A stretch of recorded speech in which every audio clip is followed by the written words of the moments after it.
The parable of Jesus given to us by St. Luke today is one of the most confusing in all of the Gospels. What is Jesus recommending here? What is he trying to say about wealth, about honesty, about stewardship? To be honest with you, I read more about this gospel than I ever normally do preparing for my homilies, and I still have no idea how to interpret it, and neither do the commentators. The most straightforward answer I can give you in a short amount of time is that Jesus is telling us to make provision for the next life. The steward in the parable realized that his current situation was untenable and could not last. So he began to prepare for whatever came next. That he did so dishonestly and that his master commends him for it are what make this parable confusing. But the underlying message is clear enough.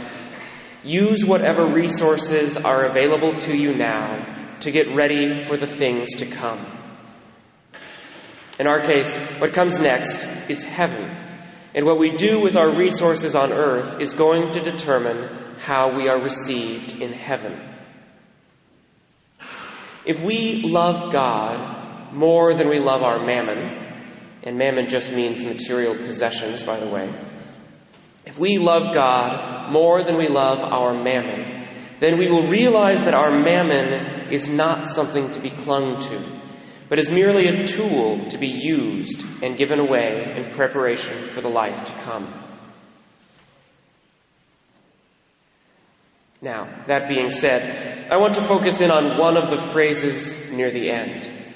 Jesus says, "No servant can serve two masters. He will either hate one and love the other, or be devoted to one and despise the other." My friends, I think you should know that in my life, the two masters that I am constantly stuck between are serving you and serving myself. People do not always believe me when I say it, but I am an incredibly selfish person. I have never really resisted giving money away or using my talents or skills in service to others.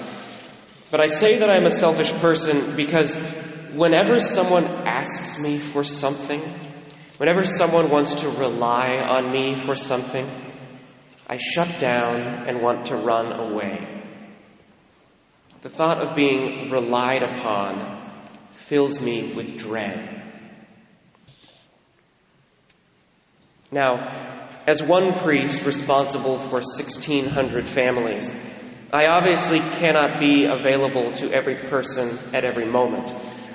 But there is a difference between healthy barriers and the internal movement of my heart that I am describing. As I have reflected on this internal movement over the years, I have come to realize that it originates from a very deep desire of mine to be completely independent. I never want to have to ask anyone for anything, nor do I want them to need anything from me. Any kind of attachment that cannot be broken or set aside for a time threatens my ability to be free and to set out on my own. This is the master of serving myself.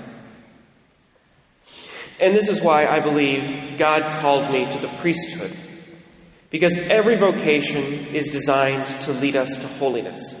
And the greatest holiness for me will come from learning how to live in a completely dependent relationship with other people. This is exactly the lesson that diocesan priesthood teaches.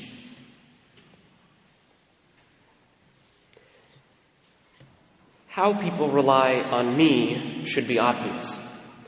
Every sick call, every request for spiritual counseling, every petition for services or my presence or my time is honestly a deep spiritual struggle for me. It is a struggle I undertake every day for the sake of God and His people. And it is a struggle that every day drags me kicking and screaming closer to holiness. But it may be less obvious how I rely on you, the people of God that I have been sent to serve. The most obvious way comes from celibacy. Every human person is created for relationship, and every human heart desires friendship and intimacy. Certainly the most potent fulfillment of this desire for friendship and intimacy comes from the Lord. But that is true for priests and laity alike. It is not exclusive to religious. In the everyday fulfillment of this desire, though, the Lord will often use the people around us. And for married people, friendship and intimacy comes first and most often from one's spouse.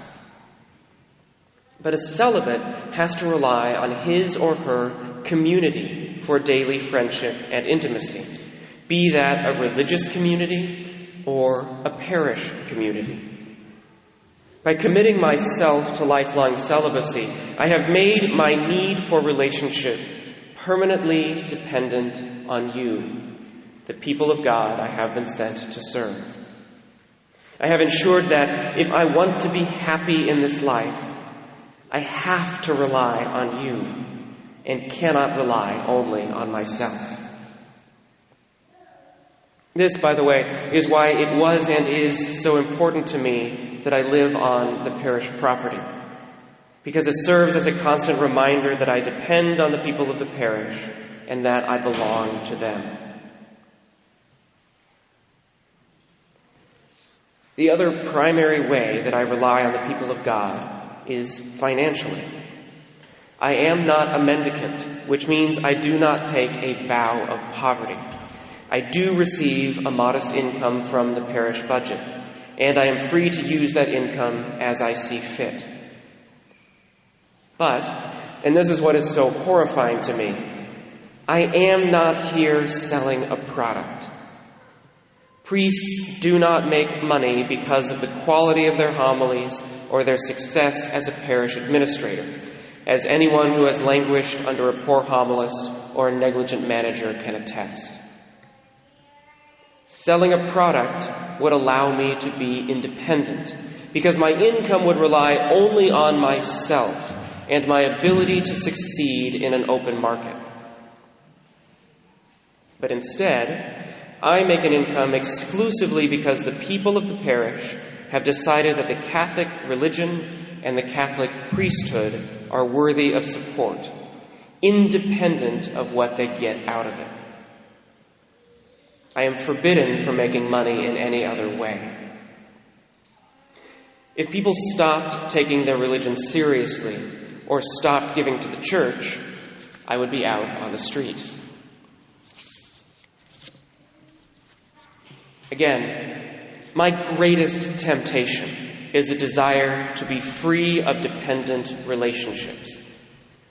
The sinful, broken part of my heart hates the idea that I am reliant on anyone, especially for something as profoundly important as my happiness or financial well-being. Which is why God has given me you as my second master and asked me to choose.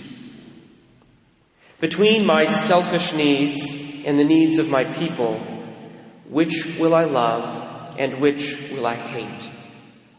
To which will I be devoted and which will I despise?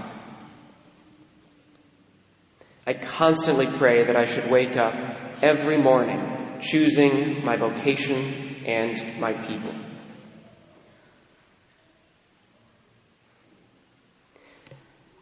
Now this, of course, brings us to the Call to Serve as Christ campaign. When it was first introduced to the priests, many of us found the idea of asking for our own retirement needs unseemly and self-serving. But I have come to realize how truly healthy it is that I should have to stand before you and declare once again that I am completely dependent on you, the people I have been sent to serve. I need this constant reminder that I am not independent, that nothing I do is done on my own, that my life ought to be one of service and humility. And I hope that every priest who has to make this ask realizes the same thing, and that it will lead all of us to greater holiness. The details of the campaign are straightforward enough, so I will be brief. A portion of the money goes to retired priests' pension and medical needs, a portion to the retirement needs of religious sisters, a portion to campaign expenses, and a portion comes back to the parish. You will receive a mailing from the Archdiocese with all of the details and a suggested pledge. Please keep in mind that this pledge is expected to be paid over 3 years, not right away. If you have any questions, we will have links on our website, and many of you will be contacted personally by a volunteer.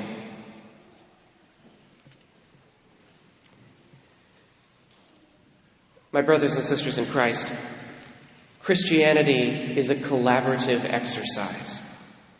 But even more so, it is an exercise of radical dependence on the Lord and on each other. I hope that my life, flawed as it is, can serve as an example of the dependence that God calls each of us to. Thank you for your generosity over the years, a generosity that has allowed me and every priest to answer the call to serve as Christ.